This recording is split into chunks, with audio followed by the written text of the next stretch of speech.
Yan, magandang hapon po, Buhay Tracking. May karga na po tayo. Ayan, meron na rin siyang selyo, Buhay Tracking. Lalagyan na lang natin ang tinatawag na lashing belt o binder. Yan po, habang nire-ready po ng aking tatay, lalagyan po natin ng binder, Buhay Tracking. Yan po, upang matatag po at hindi po siya gumuho ang pangarga natin, mga idol. Yan, kagaya nito, yan, nilalagyan po natin ng tali ang wing band. May karga na po yan, DR o resibo na lang po ang hinihintay natin. Yan, Cebu to Pampanga po yan, mga idol. Yan, nilalagyan na lang siya ng baka po abutan tayo ng truck band dito mamaya niyan.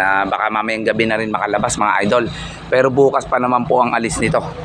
Ang sakay po ng barko bukas ng alas 6 ng umaga. Ayan, idol, may mga selyo na tayo sa bawat ano po.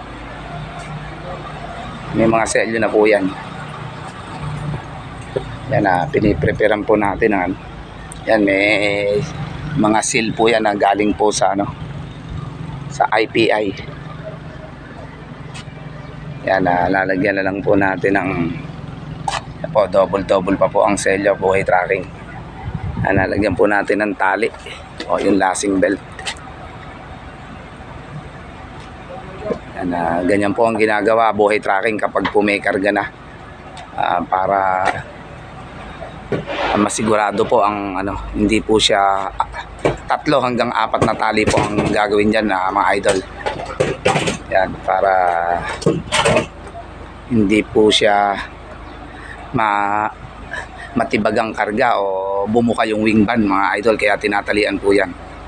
Importante po yan, Buhay Tracking, yung ganyan, para hindi po bumuka ang wing band niya at makaiwas tayo sa anumang disgrasya o kapahamakan, mga idol. Po, ganyan po ang ginagawa ng aking tatay kapag may karga na po. Yan, tinatalian po niya.